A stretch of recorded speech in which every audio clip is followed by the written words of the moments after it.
एक नई नवेली दुल्हन ने अपने बैरून मुल्क मालो दौलत कमाने वाले शौहर को खत लिखा कि मेरे सरताज, मालो दौलत तो जिंदगी की हर उम्र में कमाया जा सकता है।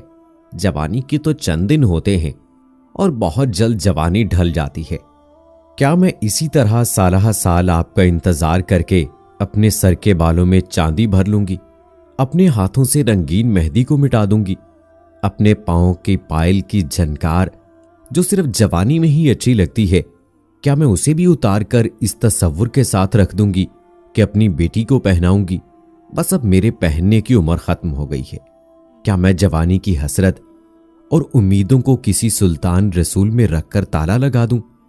मैंने आंखों से आपको चाहा है, आपके बोल मेरे कानों में रस घोलते हैं, आपकी मुस्कुराहट से मेरे घर की सारे कामों की थकन खत्म हो जाती है।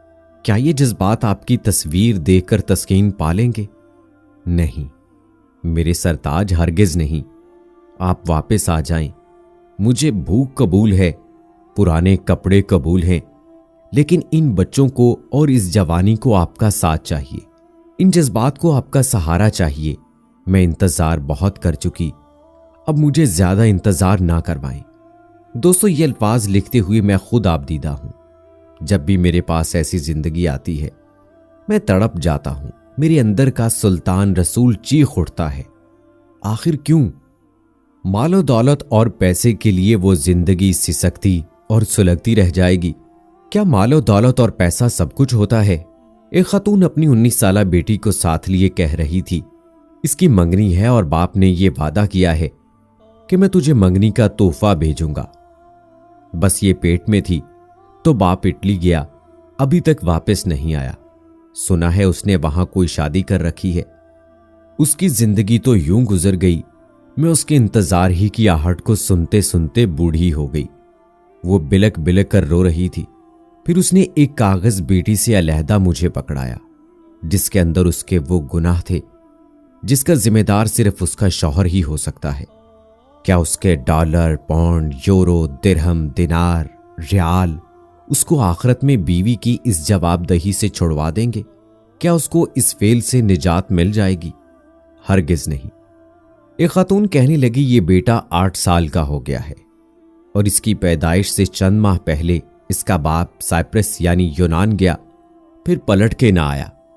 बेटे ने नेट पर बाप की तस्वीर देखी है, बाप ने भी नेट पर ही बेटे की तस्वीर देखी है। हकीकत में बाप ने बेटे को देखा, न बेटे ने बाप को देखा। कहता है, जब मैं स्कूल जाता हूं बच्चे मुझसे पूछते हैं, हमारे अब्बू तो आते हैं, प्रिंसिपल से मिलते हैं, टीचर से मिलते हैं, तेरे अब्बू तुझे कभी छोड़ने नहीं आए? क्या तेरे अब्बू नहीं हैं? मैं अपनी क्लास फेलोज को वजाहतें देते देते थक गया हूं। मुझे इसकी कोई वजाहत नहीं मिलती। मैं क्या करूं?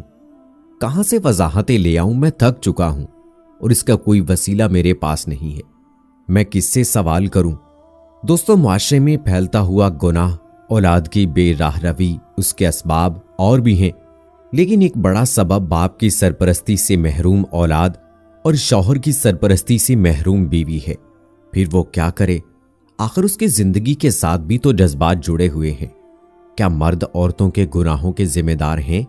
जी हां, ये हकीकत है, ये सच है। मुजरम मर्द हैं, औरतें नहीं।